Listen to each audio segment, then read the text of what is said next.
Bueno, y contamos con datos al respecto elaborados por Infocasas y Casas en el Este respecto a cómo se ha desarrollado la temporada en materia de alojamiento. Y ya hay algunos números que podemos compartir, digamos, cuál pronóstico, es decir, de aquí a que termine la temporada. Vamos a ver qué es lo que nos resta para febrero. Pia Steglich, analista y jefe de operaciones de Casas en el Este. Bienvenida a Buen Día Uruguay, ¿cómo te va? Muchas gracias, muy bien. Bueno, ¿qué podemos decir de la temporada hasta ahora, digamos, a modo de titular en materia de alojamiento? Sí, bueno, es una temporada muy atípica porque en realidad creo que de todas las temporadas a las que llevo en Casas en el Este y trabajando con el turismo, es la que es más difícil hacer una proyección, porque las reservas están concretando a último momento. Entonces eso lo que te lleva es decir que al día de hoy yo no puedo decir cuánto va a bajar el flujo de turistas en el mes de febrero o los alquileres, y lo mismo en carnaval. Sí puedo decir cómo estamos al día de hoy frente a igual periodo del año pasado, pero en relación a años anteriores, que tenemos que recordar también que estábamos en una temporada récord, Claro. donde las reservas se concretaban en el mes de agosto, septiembre y octubre, y ahí ya teníamos el 80-89% reservado. Entonces, Hablemos de la procedencia de los turistas. Está claro que hay una baja en el turismo que llega desde Argentina, sí. y eso afecta. Y también desde Brasil.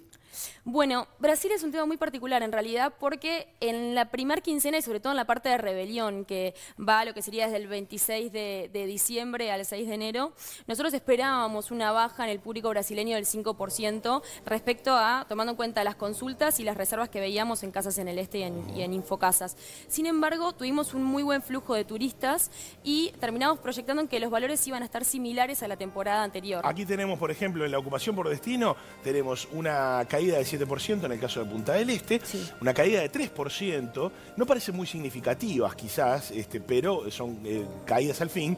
En Rocha, en 2% también, y muy bien Atlántida. Atlántida aumentó gran temporada, 2%. Atlántida, 2% allí. Esto es primera quincena de enero, que es la que se suele apuntar también como la que sostiene muchas veces la temporada. Sabemos que la primera quincena de enero es la que tiene la mayor cantidad de alquileres, el mayor flujo de turistas y obviamente sirve mucho de parámetro de cómo va a ser el resto de la temporada. O sea que este febrero es incierto de todas maneras. Este febrero es incierto. Nosotros, cuando realizamos el segundo informe de temporada, que fue el 15 de enero, a ese día teníamos un 40% menos de ocupación para ese periodo. Sin embargo, al día de hoy tenemos un 28% menos de ocupación respecto igual periodo del año anterior. Entonces, hay que ver qué es lo que pasa con febrero. Los alquileres se van a ir concretando durante esta semana y los de la segunda quincena durante la primera quincena de enero. Vamos al mapa de precios nuevamente porque aquí tenemos la referencia de enero y ahora Pia me podrá decir si en febrero esto puede tener alguna modificación. Sí. Vemos que el promedio de alquiler por día en Atlántida es de $90, en Piriápolis de $100, en Punta del Este $175, La Paloma 130, La Pedrera 110 y Punta del Diablo $100 también. Esto es la referencia de enero. ¿Qué puede pasar en febrero? En febrero seguramente caiga un poco más el costo por noche. Ya de por sí siempre son diferentes los precios de enero a febrero, siempre son un poco más bajos y hay que tomar en cuenta que esta vez carnaval está en el mes de marzo. Entonces, siempre los precios de carnaval son similares a los de enero y febrero es en este caso donde va a bajar más. Yo creo que depende mucho de la zona. En lo que es, por ejemplo, Punta del Este, la zona de Península, que tiene mucha oferta y muy poca demanda al día de hoy, seguramente bajan entre un 20 y un 25% los precios. En otras zonas, que ya son, por ejemplo, La Barra, Manantiales, pueden bajar hasta un 15% y va a depender siempre de cada región. Este pronóstico, digamos, fue elaborado en enero. Digamos, ¿mantenés estos guarismos, digamos, de que va a bajar la ocupación en estos porcentajes? No, en realidad el día de hoy se modificaron porque era lo que te comentaba hoy. La reserva a último momento Está te lleva empezando a estar todo el tiempo mirando los porcentajes. Por ejemplo, en la segunda quincena de enero, que ahí veíamos 25%, la ocupación fue del 76%, lo que representa una caída del 13% respecto igual periodo del año anterior. Y después para febrero, al día de hoy, tenemos un 28% menos de ocupación, ya no es un 40%. Claro. Pero esto puede empeorar o mejorar. Siempre va a depender de cómo se vayan concretando los alquileres, del clima, del turismo interno. Todo va a definir qué es lo que va a pasar con febrero. Lo cierto es que parece que por lo menos muchas inmobiliarias o particulares han tomado nota de las dificultades de la temporada y han bajado los precios, lógicamente, para tratar, sobre todo también de convocar al turismo interno también. Sí, hasta el último momento, antes de enero, ya por el mes de noviembre y principios de diciembre, se mantenían los precios iguales a los del año anterior, pero cuando vieron que efectivamente las reservas no se concretaban, ahí fue cuando empezaron a bajar los precios. Pia, te pregunto, desde tu lugar de analista, ¿Es bueno o malo el tener feriado de carnaval en marzo? En una buena temporada es bueno, porque te permite extenderla y tener un buen flujo de turistas durante el mes de febrero y continuarlo en marzo, e inclusive luego en abril con Semana Santa.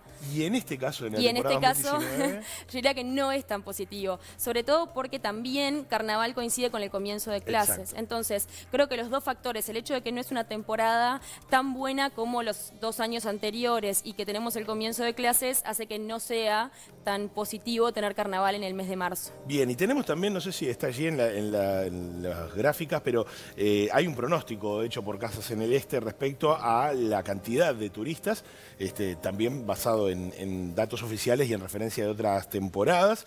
Pero bueno, para el total de la temporada se pronostica ya una caída de 18% respecto a 2018. Exacto. Esto ya lo pronosticábamos en el mes a principios de enero.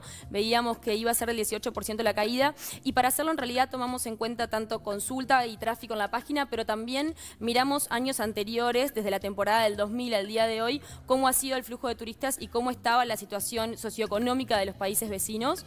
Y a partir de eso es que hacemos el análisis. Bien, y ahora, digamos, se han presentado otras dificultades, como por ejemplo la presencia de la floración de las cianobacterias. Sí. Es como decir, bueno, una tregua, por favor. No nos están ayudando mucho, la verdad. Sí, el tema de la cianobacteria claramente está en boca de todos también porque va a definir, bueno, ojalá que pronto ya puedan sacar las banderas sanitarias de las playas, claro, y permita, sobre todo, donde más influye es en el turismo interno. Porque quien tiene, si es un argentino, un brasileño que ya tiene su alquiler concretado, va a venir igual y va a buscar las playas que no tengan la bandera de emergencia sanitaria para poder concurrir.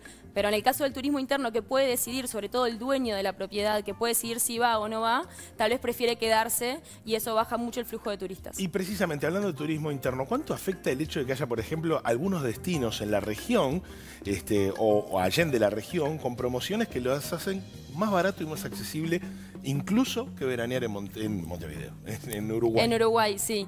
El caso de Brasil es el mejor ejemplo, creo. Nosotros siempre sabemos que Brasil es uno de los principales competidores cuando hablamos de destino turístico respecto a Uruguay. Y en realidad, algo que nos sorprendió esta temporada es que el turismo interno aumentó dentro de nuestras costas y también el turista del uruguayo residente en el exterior también vino más a Uruguay. Entonces yo creo que si bien podemos ser más o menos competitivos, nuestras costas les siguen gustando. Y yo creo que ahí juega mucho también un tema de cercanía y conocidos. Es decir, yo estoy a 100 kilómetros de Piriápolis, estoy a 300 kilómetros de La Paloma, La Pedrera, Rocha.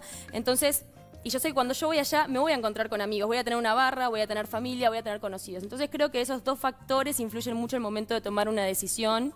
O si voy con una familia de 4 o 5 personas, es más cómodo también estar un poco más cerca de Montevideo, etcétera. Entonces eso ayudó a que el turismo interno acople un poco la baja de argentinos también. Recién recibíamos a Daniel Menéndez, el gerente general de la Asociación de Supermercados, relativo a la implementación de la canasta turística a partir del 1 de febrero.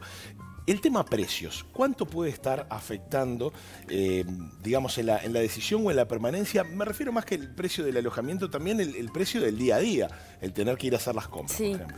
Yo creo que afecta en gran medida, sobre todo porque estamos en una temporada particular donde obviamente el gasto por turista va a disminuir. Ya un poco en la primera quincena de enero las autoridades gubernamentales estuvieron comentando esta baja en el gasto. Entonces, capaz que una familia argentina que le costó mucho venir opta por no salir a comer e ir al supermercado. Entonces ahí es muy importante ser competitivos y mostrarnos de esa forma hacia el exterior, porque no es solamente un tema de vengo a vacacionar y trato de que me sea más económico, es cómo nos ven de afuera.